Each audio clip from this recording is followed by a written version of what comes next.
knowing that wherever you go, God is, and all is well. In the words of Ernest Holmes, we don't have to force or coerce this power for good.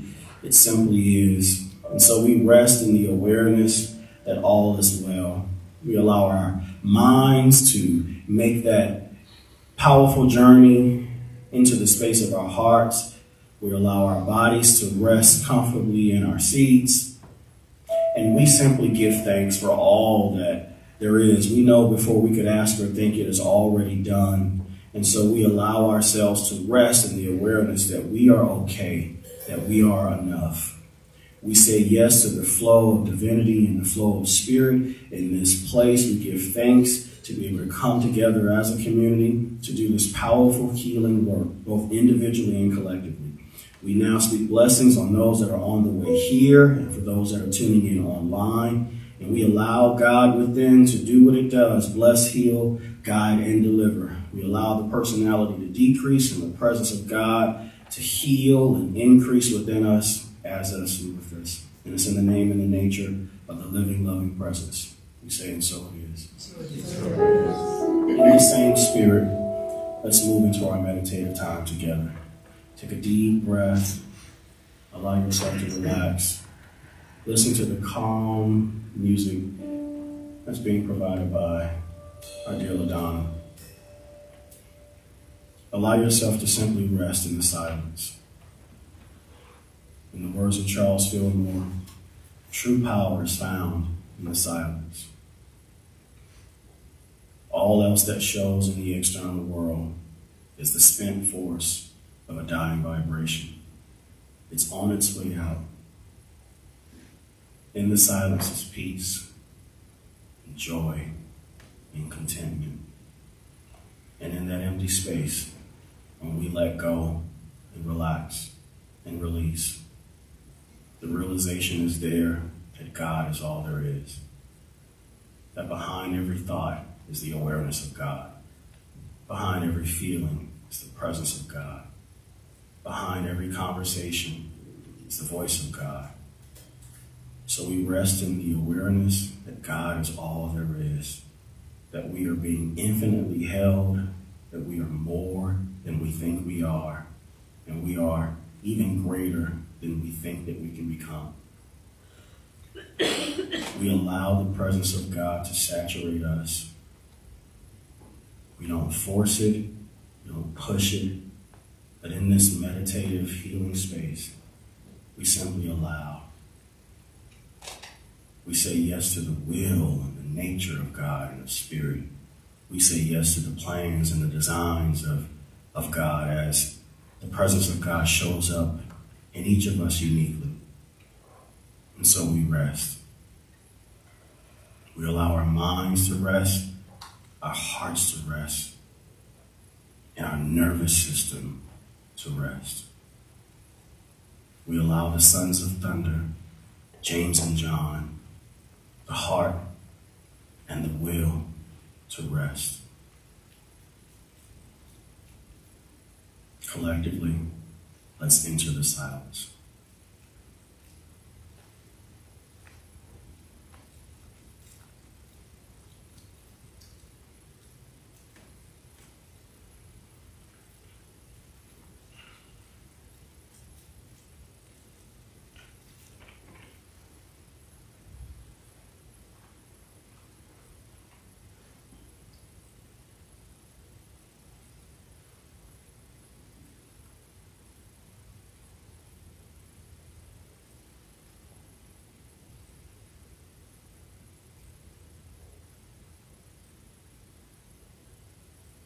Slowly returning, we bring our awareness to our feet. We bring our awareness to the tension in our thighs, and we bring relaxation there. We bring our attention to our sit bones and to our breathing. We bring our awareness as the air gently and calmly flows through the nostrils. We gently open our eyes as we notice the world for the first time, and through the eyes and the power of love, we gaze upon our lives and we see it as beautiful, safe, calm, and a place where the presence of God shows up as us. And as we close this meditation, but never our awareness of the presence of God, collectively we say, and so it is. So it is.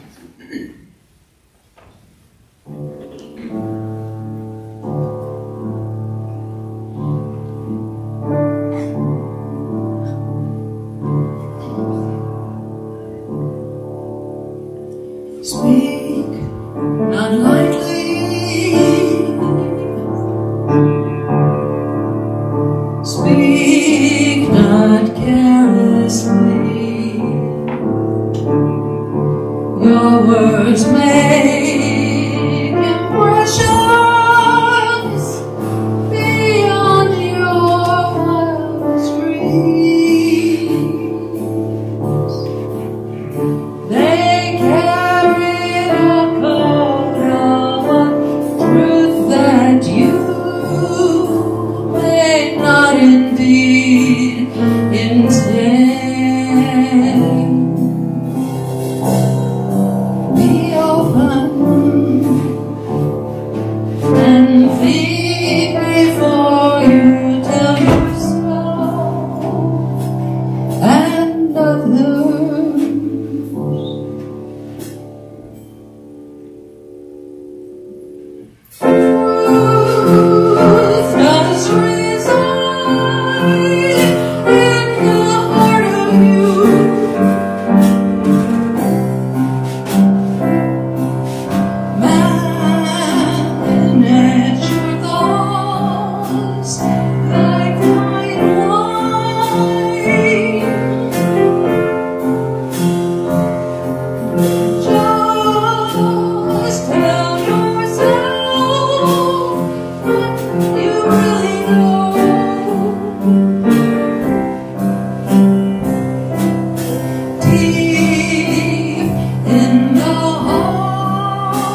Amen. Let's put our hands together for our musicians. We're done.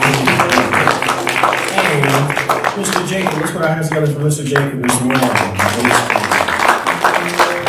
In that same spirit, take a few additional minutes for yourself just to continue to rest in the presence of God, presence of good. I gotta tell you, as a parent, some of you are parents and grandparents, I love rest. I remember as a child, I hated resting in naps, but now if I can take 5 minutes just to rest in myself, it is a blessing. So take a few moments as you honor this wonderful time that we have together.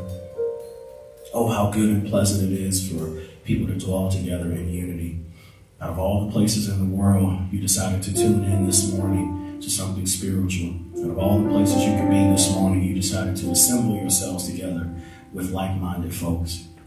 So rest in the awareness of all that God is in you, with you, as you. Know that your labor, know it within your soul, is not in vain. That your choice, which may or may not be a sacrifice, to take some time out for your soul is going to bless you both now and hereafter. The strength and vitality that you need, not just on this week, but in 2024, will come out of the choices that you make today. Those choices to feed your soul, nourish your spirit, to be in the company of believers, folks that can hold the space and the possibility for good, so that when those times come, which they do come when you get weak and you feel all alone, you can remember what it's like to be in good company. Folks that love you and care for you, to remind you that you are safe. You can let your guard down. You can rest. You can be at peace. You don't have to have it all figured out. You can rest. What you need to know will come by and by. Rest in that awareness. And when you're ready, take a big, deep breath.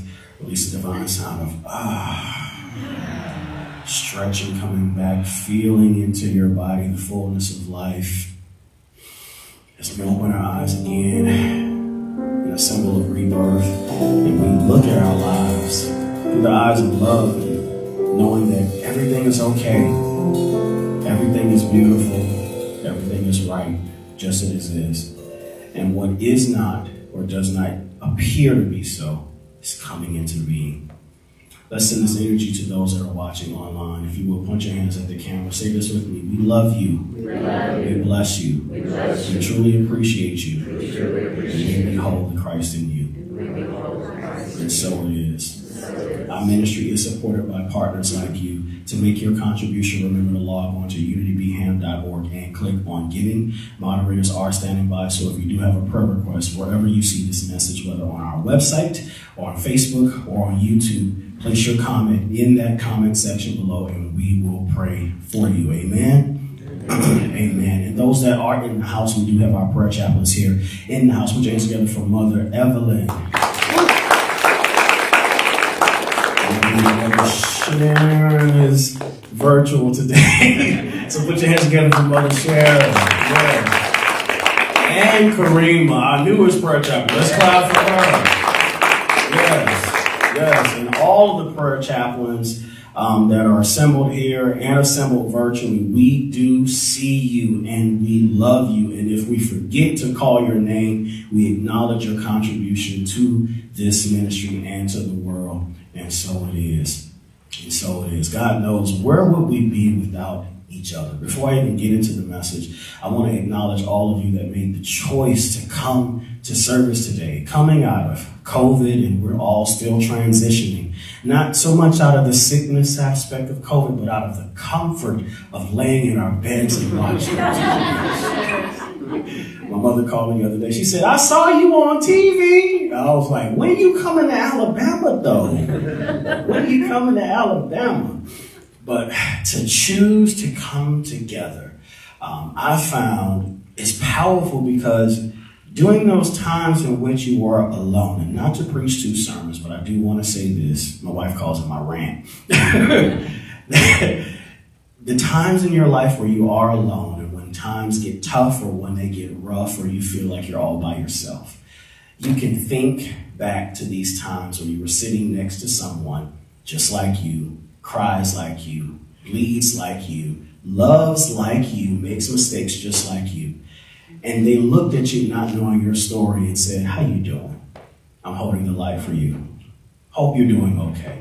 And it provides a certain kind of strength, you know. And here's the thing about life.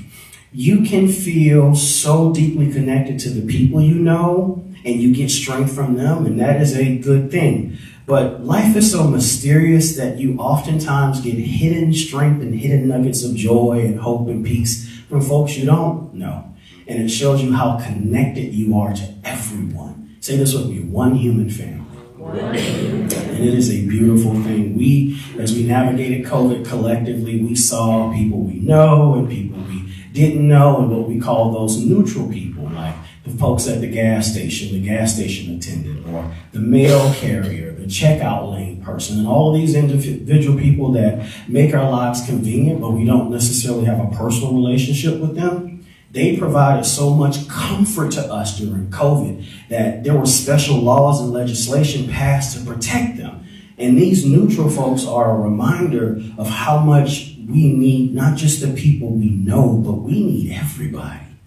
I used to think, oh, I need my family and I love my family. But I discovered after coming out of COVID that we need the human family. We need everybody. Say this with me. I need you. I need you. And I know you need me too.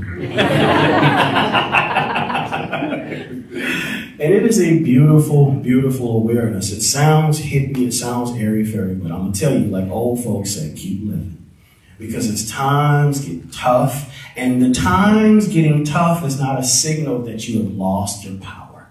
It's not a signal that God has left you, that life doesn't love you. It's not a signal 9 times out of 10 that you're doing anything wrong. Say this with me, it just happens. And as we explore the message on today even deeper, I'm going to remind you of that even though stuff shows up in the external world, Charles Fillmore says, true power is found in the silence, beyond the level of quarks and phasars, beyond the atomic level. True power is found on the silence. And as energy changes and as things begin to manifest in those hidden worlds that we can't see that are floating all around us, and then they show up in the physical material world, Charles Fillmore says anything that shows up in the external world is a spent force. It's a dying vibration on its way out because it's separating itself from its true source. So when things show up in the external world, when they're good, rejoice, be happy. But remember, when things show up in the external world that go contrary to your expectations, you can tell yourself, oh, I see it. It's on its way out. I don't care how bad it is. Once you see it and it's no longer unconscious, it's on its way out. The worst that it could have done was to remain unconscious. Then I wouldn't be aware of it. I couldn't do anything about it. But now I see it. And now there's hope. There's a chance. There's possibility. And that possibility is in the silence because I can go to the source of that thing. I can close my eyes for a second. I can rest in God and then remember the gathering of the faithful. I can remember the love that I felt in this room, the hope that I felt in this room. And it gives me comfort and gives me strength. So the stuff that I'm looking at out there that seems to be bad, I can remember the love and possibility that's here, representing all the cohorts and generations of life. This intergenerational family that we've created here at Unity of Birmingham, I'm telling you, it will give you the capacity to endure, to process, to move and work through stuff that shows up in 2024 in a way you cannot imagine. And I said all that to say this. My main point is that you're going to be okay, come what may. Pray for the good. Yeah, pray for all good. But if stuff shows up and it doesn't look good, you're still going to be okay. Well, how do you know it's going to be okay? I know it's going to be okay because I'm alive. Say this with me. Life is for the living. Life is for the living. Which means I still have a chance. That was supposed to be meditative and powerful, came off comical. Life is like that too. That laughter gets you to open up. You know, you still have a chance. You're alive. And this is the source of everything good and everything bad. It all comes from love. It all comes from nothingness. If you're Buddhist, Shunyata, Nirvana and Samsara, it's all the same. And when you get to the source of it all, you see this empty space of possibility. Negativity is also possible. Positivity is also possible. It doesn't even matter what shows up in the external world because you know how to go. Say this with me. I can go to the source. So all of this stuff that shows up out here in 2024, don't let it bother you. Don't let it bother you. You're going to be okay. I can look around and see my dear sisters and brothers and people out here. Well, winter has kissed them and they've already started to turn gray. Don't pay my grays any attention. I got premature gray. I'm still in the spring of life, I think, until my knees start hurt. And it's like, where's my heat pad? But you can look around the room and see how winter has kissed people and beautified them. And it shows you that over time, life matures you and beautifies you. So you don't look like what you're going through and you don't look like what you've been through.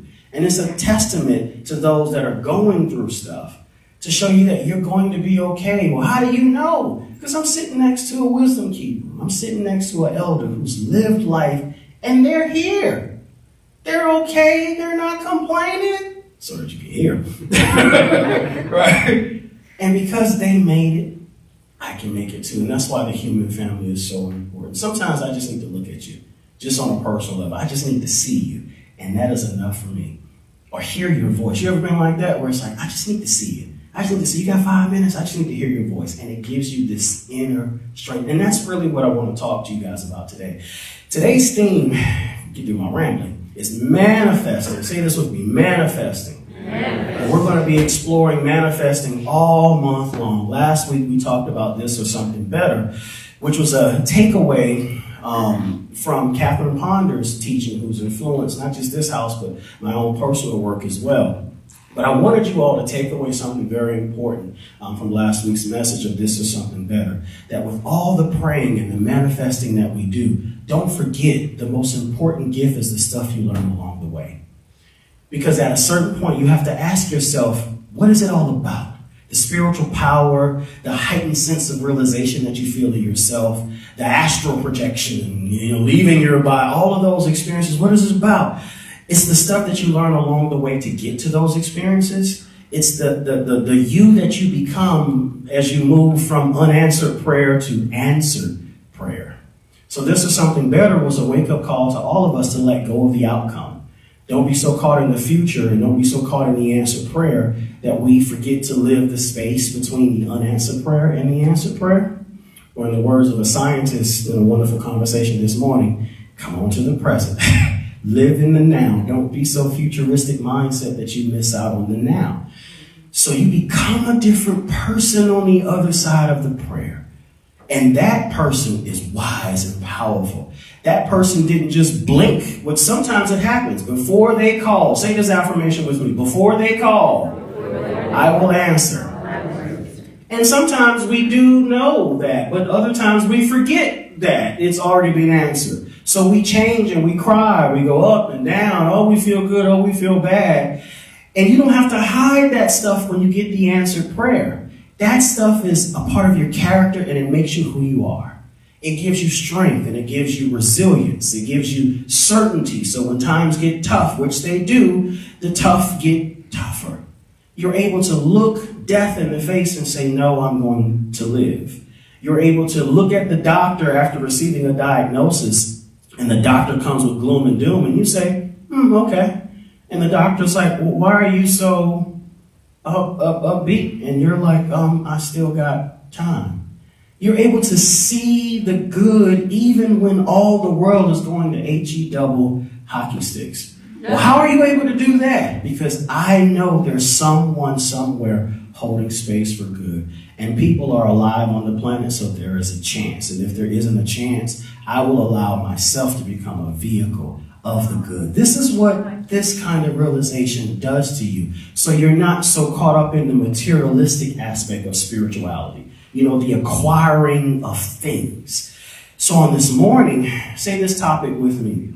Words matter. Words matter. I want to slow walk all of us into an awareness of affirmative conversations, but I do want to address the inner critic that tends to grow. And that inner critic, for a lot of us, tends to be the problem. It affects our self-confidence in that inner critic, which tends to speak the loudest when we're by ourselves. You know, we can be so confident when we're around people, you know, and we get by ourselves and that little voice, that little thing that sits on our shoulder is there, and the insecurities and the stuff that happens to us. I want to slow walk us through that, and I want to show you some things about Jesus that can kind of reassure you that although that's there, you can do like Jesus said and take up your bed and walk. Say this affirmation with me. Take up your bed and walk. Now there's grace in that, and it sounds kind of harsh. It kind of sounds like folks are telling you, just deal with it, you know, but there's grace in it.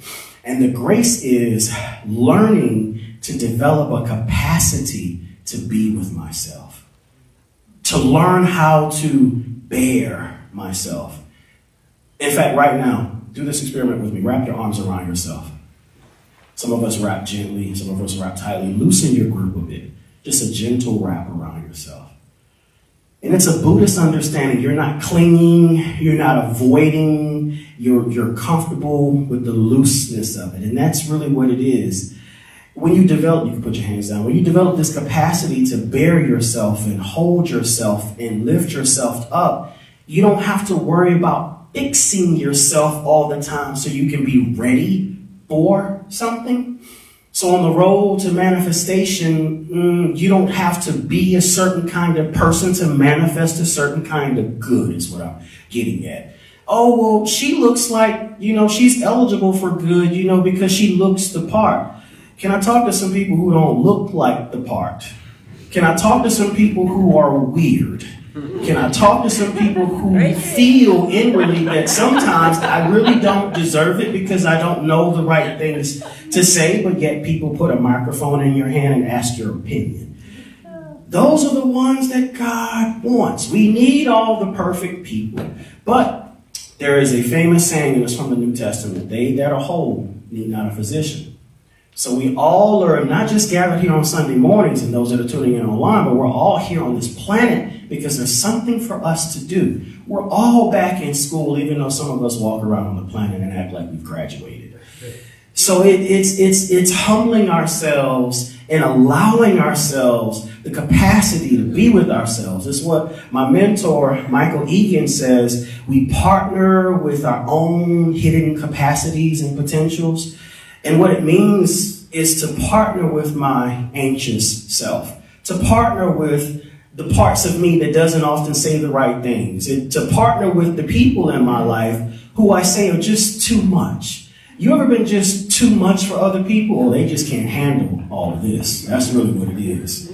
Or we're just too much for ourselves. You're too loud, you're too short, you're too tall, you're too overweight, you're too charismatic, you're not charismatic enough. But in this message, I want you to hear some grace today. The reason why the topic is words matter is because the antidote to all of those things which arise as a result of the inner critic, the antidote is words of truth. Words of truth are indiscriminate. Words of truth don't care how tall you are. Words of truth don't care about your dress size or your belt size or your weight or how much money is in your pocket. Say this with me. God reigns on the just and the unjust. So yeah, words do matter. But at some point when you grow up mature and you mature, you move out of the superstitious element of spirituality, where you get so, you ever been so, oh my God, I can't say it because if I speak it, it's going to happen. And there's some element of truth to that. Words do matter. They're important. And words do materialize while you're on the road to manifestation. But there's a superstitious aspect of spirituality that comes out of the voice of the inner critic, and it's actually a sign of anxiousness and anxiety, where you get so caught up in the future in your mind that you're afraid to live in the present, because you want your steps to be ordered to such a degree that everything in your life manifests as exactly how you pictured it. Anybody married in the room? Got a partner? When you were 10 years old, did you imagine that you would be with the person that you're with? When you closed your eyes, did you imagine that they'd be this tall, this wide, this short, this dark, this light, this blunt? Right? Say this with me. You got to let go of the outcome. So when you move and you let go and you release, you let go of the outcome, you let go of the superstitious aspect of it, you really get in the business of living life. And life doesn't care if it passes through an anxious person. It doesn't care if it passes through a person who's settled. Life just wants to move through you. Say this affirmation with me. Life just wants to live. So yes, words do matter. And when the inner critic does arise, you are eligible to live life and allow life to move through you, because words of truth have no prerequisites. In fact, if I can add one element to words of truth, or one prerequisite, it would be that you speak it, you say it, and then you put one foot in front of the other every day and you try to live it. Unity principle number 5. Say this with me. It is not enough to know the truth, but you must live it. Unity principle number 3, let's do that one. Human beings are inherently good because there's a spark of divinity within them. Those words of truth, they carry you. They give you the capacity to bear yourself, to hold yourself, even when you're too much for other people. These words of truth, they take you beyond human behavior. And it doesn't excuse the bad stuff. You address it when you can. You make changes when you can. But the guilt and the punishment that comes afterward, that takes years to process after the event happened, you don't have to bury or carry that stuff. In fact, this is one of the reasons why Jesus got in trouble, because he walked around forgiving sins. Forgiveness has no prerequisite. If God is love, the answer is already yes. It's not that God doesn't forgive you, it's other people.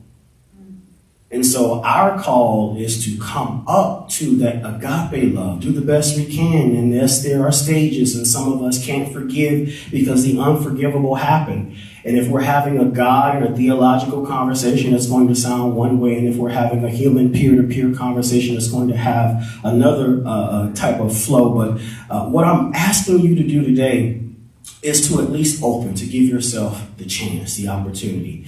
And when you say yes and when you open up, wherever you land is actually a good space, because one step forward for me might look different than one step forward for you. Now say this with me, words matter. I'm going to take you into a story and show you the power of words of truth, and I also want to show you the inner critic. Now, just to pause here for a second, tell you a quick story about the inner critic. The inner critic, according to psychology, is the leftover script of disappointment and shame from our earliest caregivers. You know, we blame everything on mama. It's all mama's fault. Where daddy at? I don't know. You got to get out of jail free card. But Winnicott, a wonderful early psychoanalyst in England, in a story about babies and their mothers, actually gave parents a get out of jail free card. Winnicott said, you don't have to be perfect, you just have to be good enough. And if you're good enough for yourself, then you're good enough for God. Because you're already good enough for God, you just got to accept that reality so you can be good enough for yourself. And so those criticisms from the ego and the inner critic and all of that stuff, it comes from the feeling of disappointment of our earliest caregivers, whoever they may have been. But the interesting thing is, when you peer deep into the voice of the inner critic and you behold it with the light of truth, you discover that it has no power of its own. It really doesn't. It's like a child jumping around in your thought process, asking for the attention of an avoidant parent. So you do the wonderful Buddhist thing. You neither cling to it, because you know if you cling to a child too much, what do? Put that baby down.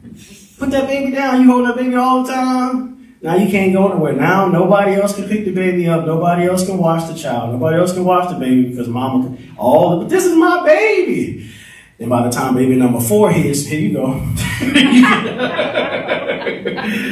Spoiled the first one, the third one. I forgot about the 4th one. You can definitely have. My mom had 4 kids, so. But as you learn to develop that capacity to bear oneself, all of that stuff changes. And so that's what the inner critic is. It's the leftover scripts from the early disappointments of our caregivers. When your early caregiver said, don't do that, Johnny, that feeling of feeling bad buries itself in the unconscious. And the interesting thing about childhood is that we all get out of it, but some of us get out of it feeling a little bit more confident than others. But say this with me, even that's okay. Yes. The Apostle Paul said that when I was a child, I did childish things, but when I became an adult, I found a way to process those things. The King James Version makes it sound a little harder, so I'm interpreting it here. But what he's saying is, at some point, we deal with our childhood stuff and we move on. Well, how do you deal with childhood stuff?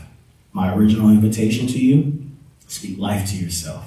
Words of truth, unity principles, affirmations, because some of our behavior as adults and older adults, they do stem from childhood hurts and childhood traumas. So on the road to manifestation, the reason why we're not as confident as we could be is because those old scripts of the ego and of the critic, they're still talking to us and bothering us. Some of us feel like that same 10-year-old kid who wasn't picked on the soccer team, and we're in our 50s. Say this with me. It's an old script, and it has no power over me. And that affirmation that you just did, that's the truth that you speak to it. Because the ego, the inner critic, is always going to tell you its own interpretation of facts. But your job is to speak truth to it. And when you do, you start to develop your own voice, the voice of God. Say this affirmation with me. My sheep know my voice, and a stranger they will not follow. So that inner critic, that's a stranger. It comes over to visit, and when you see it, you pour it tea because you're a good house guest, but after a while you ask it to leave. In the Buddhist tradition, it said that when the Buddha experienced Mara, which was his inner critic, he poured it tea metaphorically, and then after a while he asked it to leave. Because we all have these inner things that we deal with, and this is something that we have to address on the road to manifesting, whether you're praying for something or you're living life. And I promise you, if you take up that invitation to speak life and speak truth, because words do matter to yourself, it will take away the power of the inner critic, so that it doesn't matter whether the inner critic leaves or if it stays. It has no power, so who cares? You're able to live your life. You can acknowledge the voice of the inner critic, and you can acknowledge it when it shows up externally. Why you wear that shirt? You too short. I don't like your hair. You too tall. I can't hear what you're saying. Speak up. You're too fat. You're too skinny. It will show up in the external world, because say this, like gluteuses, everybody got one. And if we were off camera, I'd say something. But everybody has one. The inner critic does materialize itself. But again, to the voice of the inner critic, whether it shows up internally or externally, because words matter, you can speak truth to the inner critic, which is my original identification, is within and as God. A very Buddhist saying is to sit with yourself sometimes in meditation and imagine the face that you possessed before you were born. That is who you are. That's why we do the white stone ceremony every year, to remind ourselves of our original face before we were born. Jeremiah, before the foundations of the world, I knew you and ordained you a prophet to the nations. You had a reality and a life in and with and as God before you came through this human incarnation. And guess what? That life is still alive in you and with you.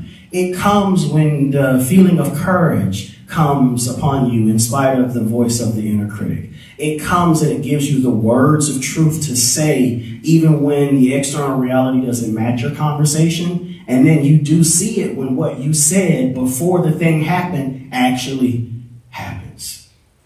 So your words do matter. And yes, it's important to identify with yourself as you're going through the process of manifestation to unmanifestation, but your words do matter. So you don't have to fight. You don't have to push. You don't have to force. You don't have to even smith the world to make the inner critic go away. Wouldn't it be awesome if we could just push a button and make criticism disappear? Just make conflict disappear. Just make pushback disappear. Nah, it wouldn't be an interesting world. Because where would our lessons come from? Where would our joys come from after we have accomplished something?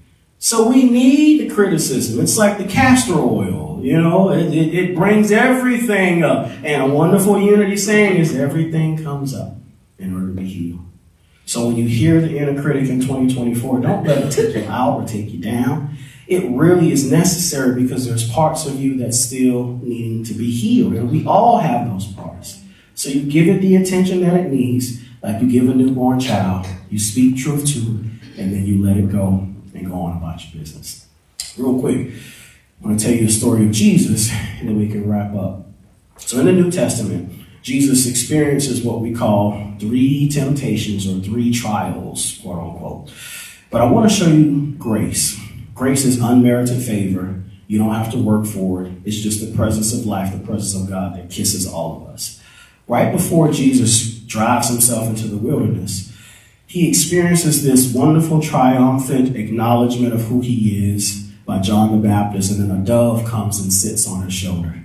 Isn't that when the inner critic starts up after everybody claps for you? And then you go away and it's like, oh, I gotta actually live that out. It's like after I signed that deal, oh, I gotta actually execute it. I fought to get the deal, I signed it, now I gotta fulfill it so I won't be in breach of contract. You know? But the dove comes and rests on his shoulder, and then he goes off into the wilderness. Wilderness is a bad translation. There was no trees where he went, only dirt, so it was actually desert. And it's in the backside of the desert, which is a phrase we use in the South, where your development happens. So if you feel after listening to this message that you're alone, that you're in the dark, it's okay. Jesus was there too, and the light of day is available for you as well. So he processes in the dark. Now here's the interesting thing about the New Testament. It's a wonderful story. He's there, he's having these conversations, but we hear about it. It's like there was a reporter hiding in a mountain somewhere. And now, Tyrone Coppola, we have Jesus over there by himself, giving point-by-point analysis of his private conversations with himself, which is what the inner critic does. It deconstructs everything about your life because it's there with you, it's in you, it's as you, it's a part of you. But remember, it has no true power if you speak words of truth. The 3 temptations that Jesus experienced. The first one is hunger. Command that these stones be made bread. It's the voice of the inner critic. It's desperation. And we've all been desperate at times when we're looking at the external world and things that we want to happen and they don't happen as fast.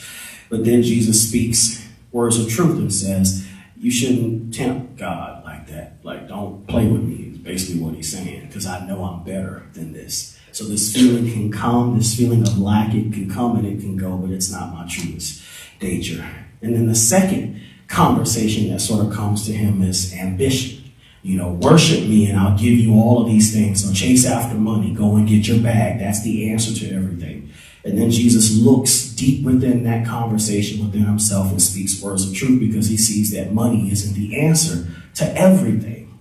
He sees the life of God manifesting as money and he'd rather get it that way.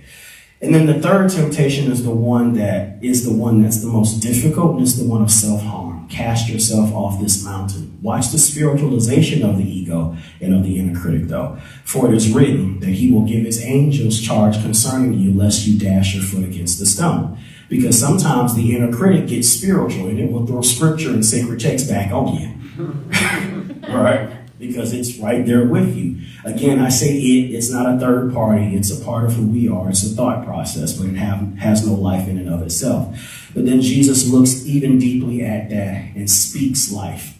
Now, my invitation to you today is to speak words of truth to yourself, and that will eradicate the power of the inner critic so that wherever you are, you can remember that God is and all is well. But there's 3 things that you can do specifically if you find that you can't do it by yourself. That first one, of course, is to speak life and to speak truth, because power and death does lie in the tongue. But the second thing that you can do is take refuge in your community. By taking refuge in your community, I'm telling you, you'll surround yourself with people. You'll surround yourself with love so that if you're not strong enough to do it on your own, other people can speak life to you. And the third thing that you can do is to really give it over to Spirit. I mean, really give it over. When you've tried to do it and tried to force feed yourself spiritual principles and they're not working, they're not silencing the inner critic or taking away his power, really give it over to Spirit. I mean, really, through your prayer, through your meditation, let it all go. And I promise you, between those 3 things, not only will you see that words do matter, they're important, but the right words, the right conversation, the right power, the right insight, what you're looking to happen, will materialize and manifest in your life in ways that you can't even ask for or explain. And if you will, take a deep breath, let this information rest, rule, and abide in your spirit and in your soul. I want you to hear a level of grace today and to know that you're okay, and that whatever happens in 2024, God's with you, and so is this entire community. Thank you for listening. Peace and blessings. Awesome. For those of you who give online, remember to log on to unitybham.org and click on giving. We're going to turn this portion of the service over to the hands of LaDonna, who will give us a special selection, as those that we give in person are assisted by the ushers. LaDonna, take it away.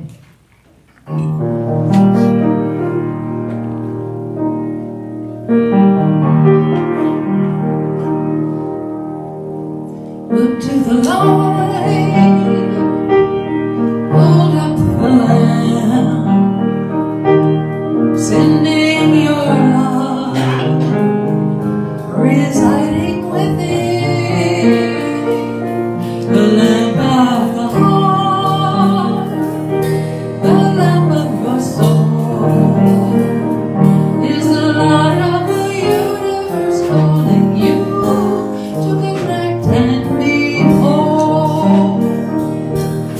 You cannot know how much you can do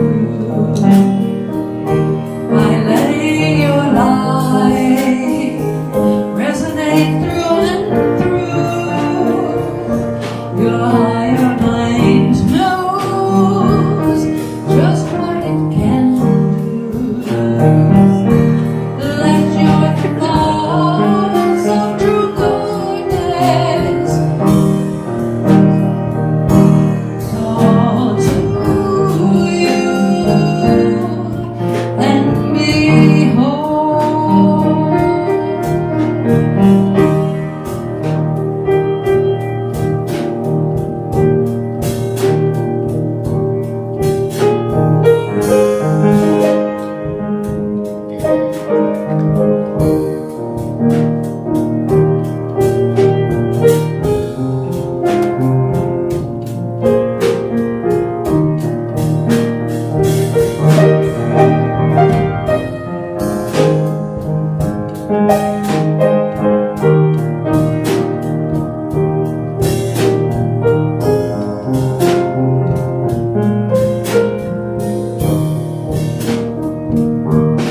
You search for the truth and thoughts of goodwill, brotherhood and love. Always say good, and if good may appear apparently gone, the divine mind will do you no wrong, and search for the truth and thoughts of goodwill, sisterhood and love. Always say good, and if good may appear apparently stray, the divine mind will make right the day. Look to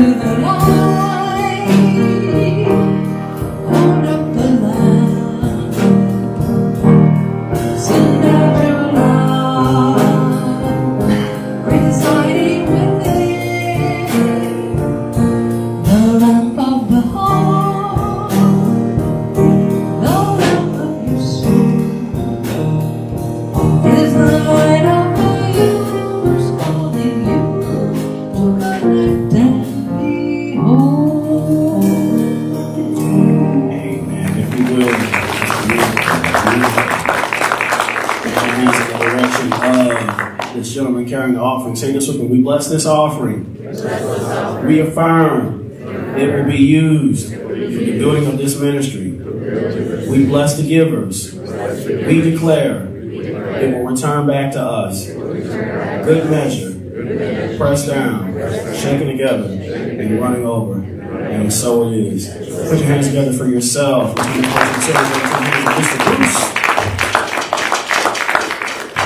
If we all stand for Let There Be Peace on Earth.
Prayer of protection. The light of God surrounds us.